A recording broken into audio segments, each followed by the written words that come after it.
professor. Boa noite. Professor, o senhor fez faculdade aqui na FATEC em Ourinhos. Sim. O senhor é da onde? Daqui de Ourinhos mesmo ou veio só para estudar? Não, eu vim para estudar, né? Eu sou de Jacarezinho, eu estou morando aqui já vai fazer uns 15 anos e eu estudei aqui no período de 99 até 2002.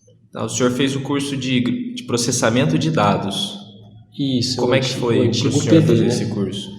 Olha, na realidade o que aconteceu foi que foi o primeiro vestibular que eu prestei, né? Eu não tinha muita noção ainda do que eu realmente queria fazer, mas eu gostava da área de informática, né?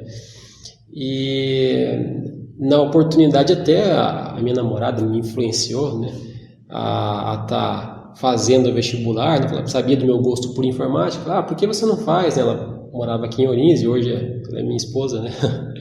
Então ela me influenciou e eu resolvi fazer. Falei, vamos lá ver o que acontece. E acabei passando no vestibular. E os primeiros semestres eles foram assim difíceis para mim, porque eu vim de escola pública e na escola que eu estudei o ensino não era bom, né? Eu estudava no período noturno e eu tive bastante dificuldades assim inicialmente, né? Então até eu engrenar, eu realmente pegar o jeito da faculdade levou um tempo, mas depois eu fui descobrindo que realmente era o que eu queria. O título do trabalho do seu TCC foi Alfabeta, Ambiente de Ensino à Distância. Uhum. O que era isso? Se o senhor pudesse explicar para a gente. Então, na oportunidade, o ensino à distância ele estava começando a tomar forma, né? E observando um pouquinho os trabalhos que já existiam nessa área, a gente percebeu que na maioria dos trabalhos não havia um controle com relação ao envio das tarefas dos alunos, de ter um prazo para o envio das tarefas, de ter um link para que o professor acessasse todos os trabalhos. Era uma coisa bem inicial ainda, então nós resolvemos criar um ambiente mais focado nessa questão de envio de tarefas. Então a gente criou um mecanismo ali para o professor ter um controle melhor sobre isso daí. E o senhor lembra onde fez estágio? Eu fiz na minha cidade mesmo, numa escola de informática. Eu comecei a dar aula lá e ainda como estágio, depois eu acabei me efetivando, né? E foi um local assim que eu pude ter muita experiência com relação ao ensino, né? Então para mim foi uma descoberta também que eu pendia para essa área de ministrar aula.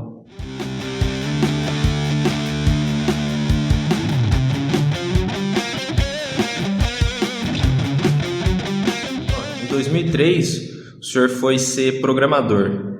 Quando entra na área de programação, claro que o senhor já fez faculdade, mas naquele momento, após faculdade, estágio, o senhor tinha feito o trabalho de ensinar. Uhum. É difícil começar no mercado de programação? Porque na faculdade você aprende, mas na prática é uma coisa diferente. Uhum. Olha, hoje em dia eu vejo assim que há muito mais oportunidades do que na época que era um recém-formado, né? Nós não tínhamos na região oportunidades de trabalhar com programação, tanto que a maioria esmagadora dos meus colegas foram para as capitais para trabalhar na área de desenvolvimento, né? Eu acabei ficando no interior porque eu comecei a trabalhar como programador autônomo. Eu comecei a desenvolver softwares, né? Às vezes com parceria de algum colega, às vezes sozinho para empresas, né?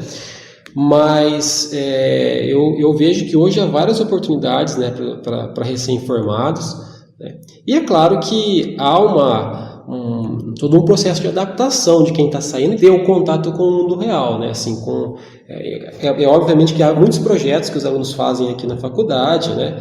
Mas o mundo real ele acaba sendo mais complexo, os problemas, né, da área de desenvolvimento, né? Mas eu vejo assim que os alunos, uma boa parte, acabam saindo preparados, né? E agora é uma evolução. A área de desenvolvimento, a área de TI, você não para de aprender nunca, né? Então tem que estar sempre estudando mesmo, sempre se atualizando. Então é assim que funciona.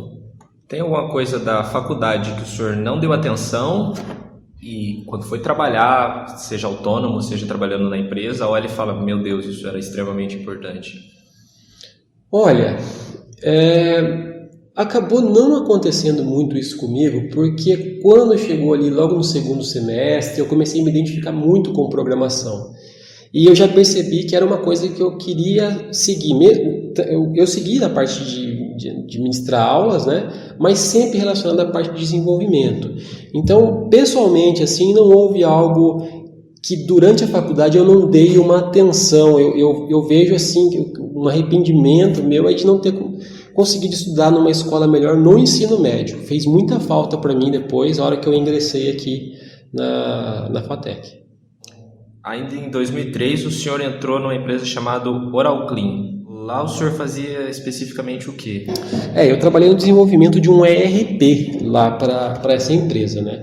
Essa empresa, ela funciona, até hoje, ela funciona como uma Unimed de dentistas. Então, as pessoas, elas pagam mensalidades lá e quando elas precisam de uma assistência odontológica, elas recorrem a essa empresa, né? Então, foi um processo, né? Levou quase 2 anos para conseguir desenvolver esse sistema que controlava toda a parte de entrada de dinheiro na empresa, de repasse financeiro para os dentistas, de atendimento. Então, basicamente eu trabalhei com isso.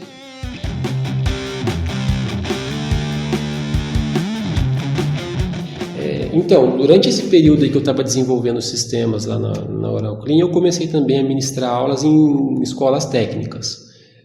No caso, foi no Colégio Rui Barbosa, lá em Jacarezinho, e também no Colégio Luiz Sete. Então, nós tínhamos lá o técnico em informática, que era uma duração de 1 ano e meio, e eu lecionava lá a parte de programação de computadores. Então, a gente ensinava desde o básico do aprendizado, o pessoal aprendia a linguagem Pascal lá, e depois a gente ministrava para o pessoal a linguagem Delphi. Nessas empresas que eu trabalho, nessa empresa que eu trabalhei e em outras que eu prestei serviço, eu sempre trabalhei ou com a linguagem de programação Delphi ou com PHP.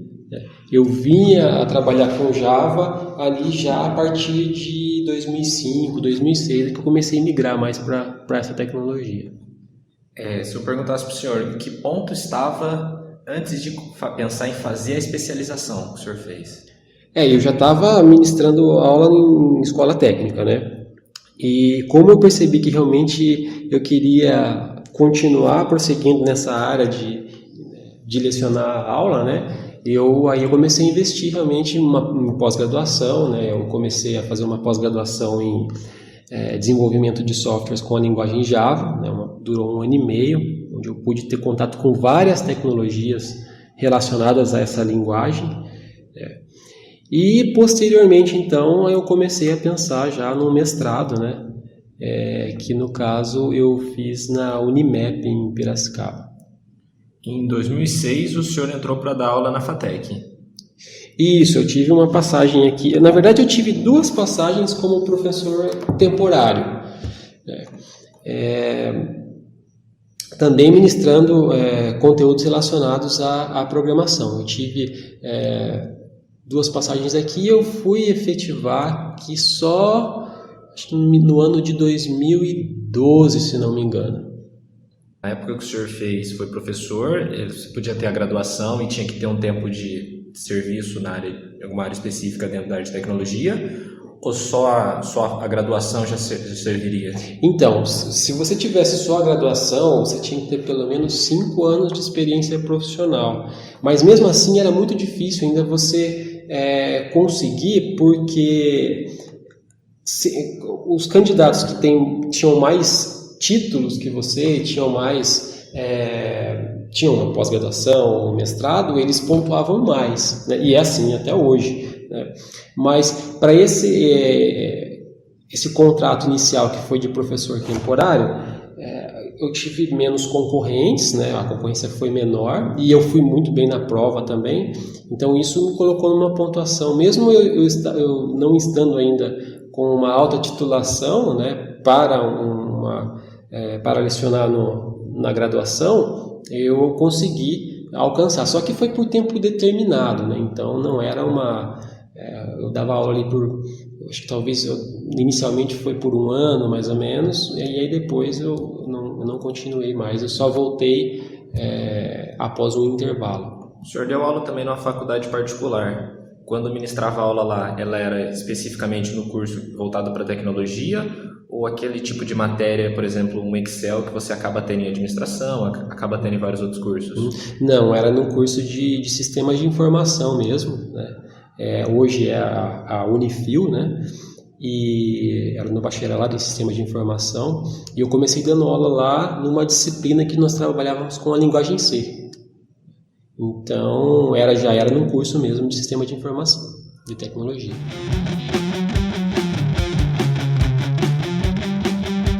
O senhor fez o mestrado em 2010. Sim. Eu comecei em 2010, terminei em 2012. Foi um mestrado em ciência da computação, onde eu tive a oportunidade de trabalhar com a área de robótica e visão computacional. Então, nós tínhamos um robô-carro, né?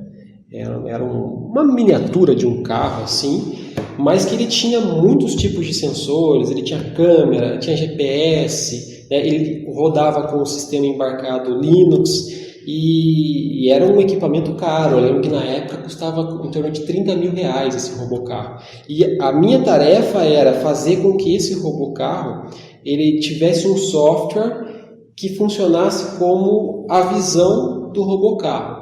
Então, havia ali uma câmera, captava os sinais, captava as imagens, e com base em alguns sinais que nós colocávamos na frente dele, um sinal de virar para a esquerda, para a direita, ele entendia aquilo e tomava a decisão, né? Hoje já não é mais nem tão... já é mais comum até isso daí, mas nessa época, você ter robôs de pesquisa com esse tipo de tecnologia não era tão comum, isso era mais restrito a empresas privadas, né? Entendi. O senhor sempre foi da área de programação, Sim. Desenvolvimento, trabalhou na parte de RP, foi professor. Como é que foi parar no curso de jogos? Porque, por exemplo, o senhor podia estar dando várias aulas no ADS, mas você é coordenador do curso de jogos. Sim. E só dá aula no curso de jogos com algumas à noite em segurança. Isso, na verdade aconteceu assim, eu tenho aula na ADS ainda, né? Eu estou afastado temporariamente por causa de estar na coordenação, né? Eu tive a oportunidade aqui de trabalhar numa disciplina que era programação, mas era programação voltada para dispositivos móveis, e você tinha que criar um jogo para um dispositivo móvel. E quando eu tive essa oportunidade de trabalhar com essa disciplina, eu curti demais, porque eu sempre tive a curiosidade em saber como os jogos eram produzidos. Sempre tive curiosidade de entender como é que funcionava, de criar um jogo.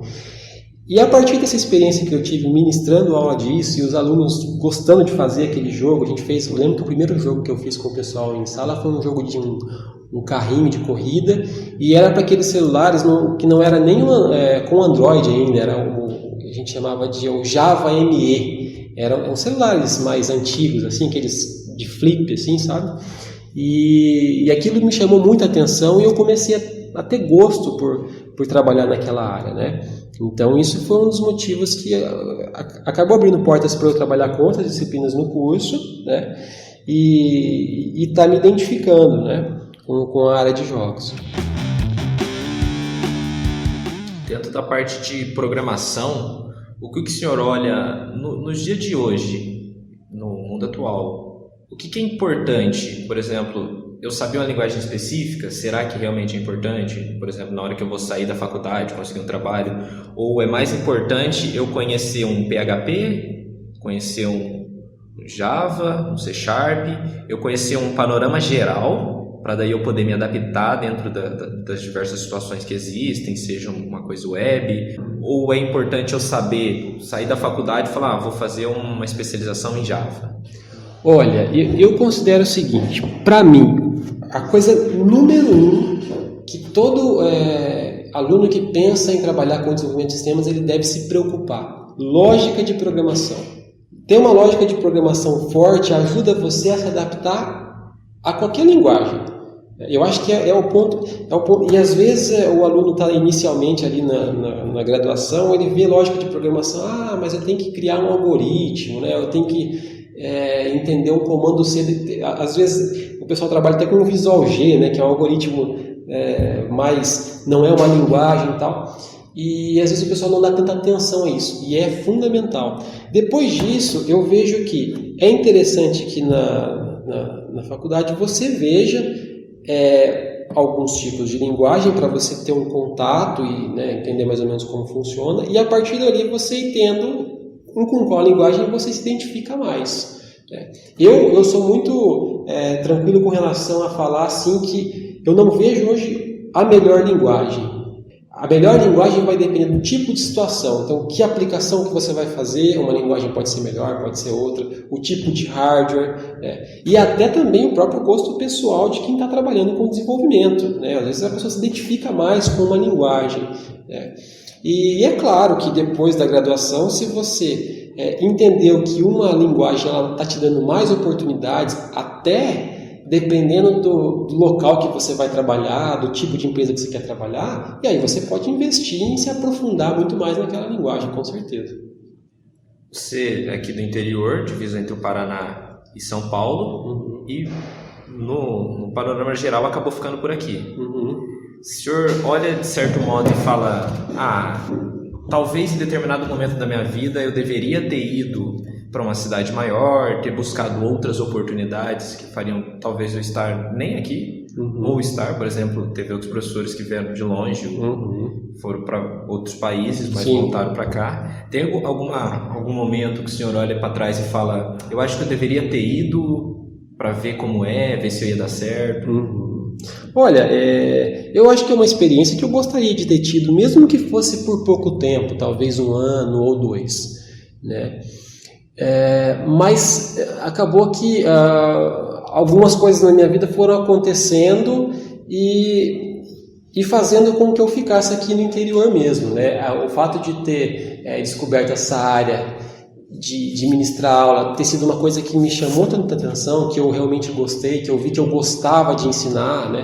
De ajudar as pessoas com conhecimento, acabou fazendo com que eu ficasse. Eu tive também alguns problemas mais de saúde, assim, que me dificultaram tomar algumas decisões, assim. Então, tudo acabou contribuindo para que eu optasse por ficar. Eu acabei tendo outras oportunidades aqui na região mesmo, né? Então, foi um conjunto de fatores que fez com que eu ficasse, né?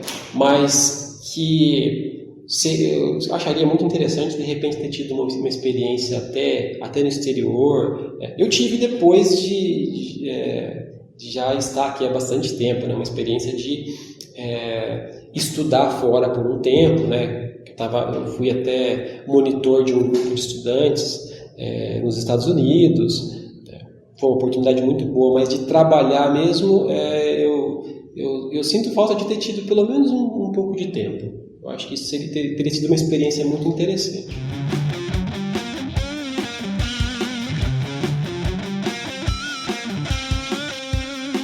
Dando aula e o tempo que o senhor está, como é que faz para ficar conectado com o mundo do trabalho? Tipo, o senhor vai dar um exemplo ou ensinar alguma coisa e fala assim, pessoal, isso aqui é realmente importante. Como é que você tem aquela propriedade para falar, isso aqui é realmente importante? Onde o senhor busca as informações? Como faz para estar antenado e estar passando para os alunos o que é importante para eles? Olha, eu acho que também, novamente, é um conjunto de coisas. Primeiro, é você participar de eventos relacionados à área, né, onde você tem contato com profissionais, onde você participa de palestras, onde profissionais que sejam mais ligados ao mercado tragam informações, né? Eu lembro de uma situação que achei muito interessante, que eu vivenciei no próprio curso de segurança, né, que eu também ministro aula lá. Teve um evento aqui, que foi organizado pelo coordenador, né, que é o Paulinho atualmente, que foi um evento de CTF. E eu sempre tinha ouvido falar, mas eu nunca tinha tido um contato. E naquela oportunidade eu resolvi aparecer. Falei, vou lá ver o que é isso, né? Vamos entender o que é esse mundo.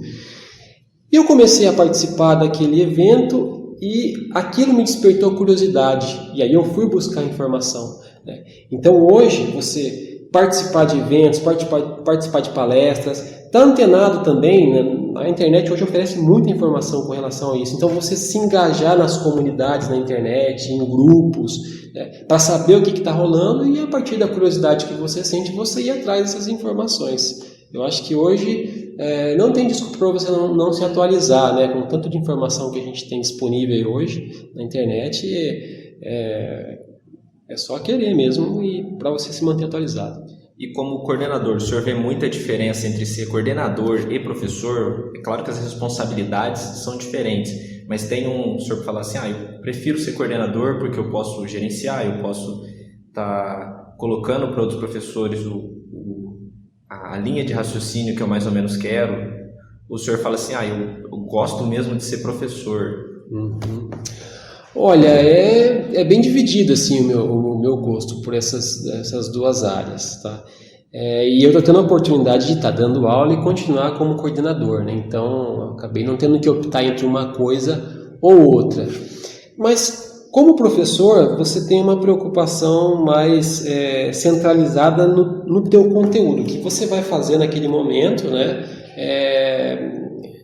Com relação à sua sala de aula.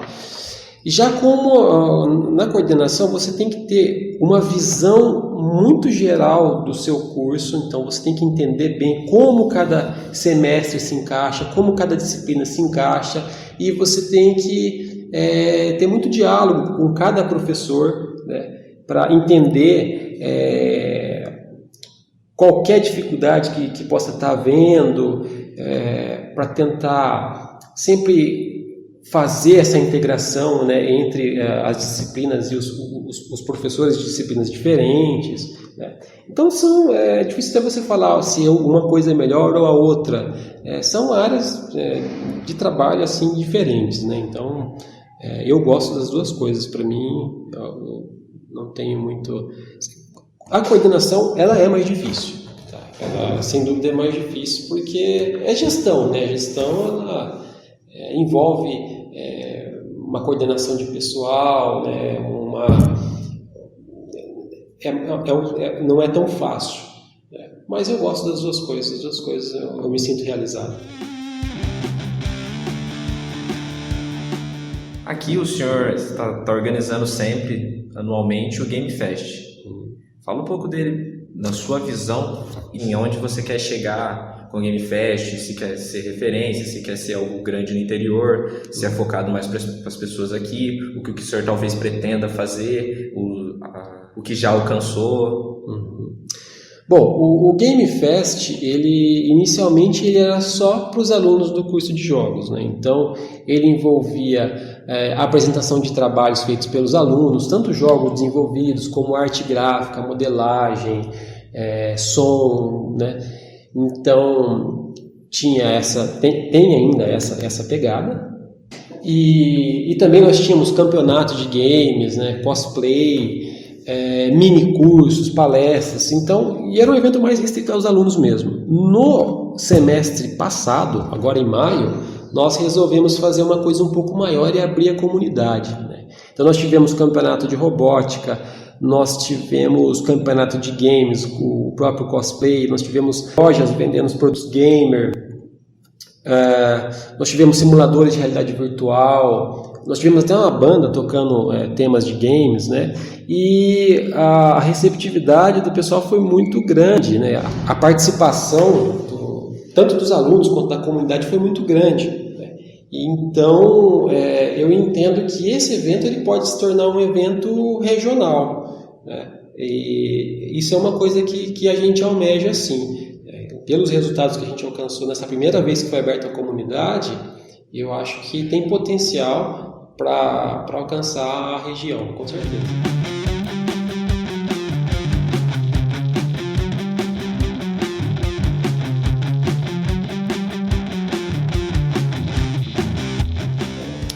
Bom, eu entendo que existem vários fatores que podem levar você a um sucesso profissional, né? Um deles, obviamente, é a capacidade técnica, né, de você executar, e isso vem com o estudo mesmo, não tem outra forma. É dedicação diária, né? Degrauzinho a degrauzinho, você não constrói um conhecimento, grande conhecimento assim do dia para a noite. E então tem que haver realmente esse empenho nos estudos, não só ser aluno, né?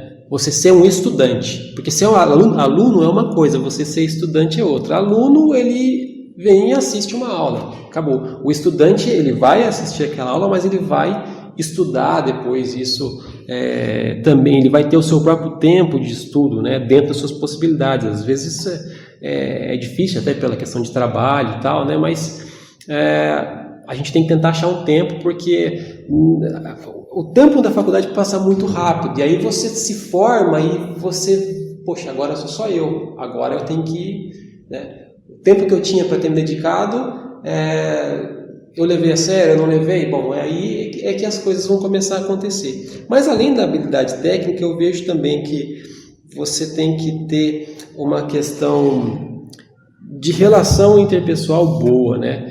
Muitas pessoas que entram para a área de TI, elas às vezes entram pensando, eu gosto mais de lidar com a máquina, não tenho muita paciência com gente, né?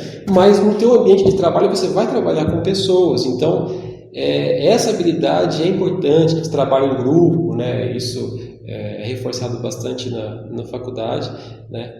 E então eu vejo que são duas coisas assim que você tem que ter em mente. Bom, eu estou me preparando para a minha carreira, então eu vou levar isso, fazer da melhor maneira que eu puder, e não, eu vou terminar porque daí eu vou ter uma faculdade, depois, né, eu vou ver o que vai acontecer. E um terceiro ponto também, além da relação interpessoal de trabalho em grupos, é você, já durante a faculdade, ir se envolvendo com comunidades de profissionais da sua área, fazer esses contatos, saber o que o pessoal está falando, porque às vezes as oportunidades de trabalho surgem com base em algum contato que você teve. A pessoa sabe o que você faz, sabe o que você gosta de fazer e comenta, olha, eu vi tal vaga em tal lugar, será que você não acha interessante para você? Então é não se fechar no seu mundinho, é realmente ter o contato com as pessoas. Eu acho que isso é fundamental, você ter esse networking aí para ter melhores oportunidades.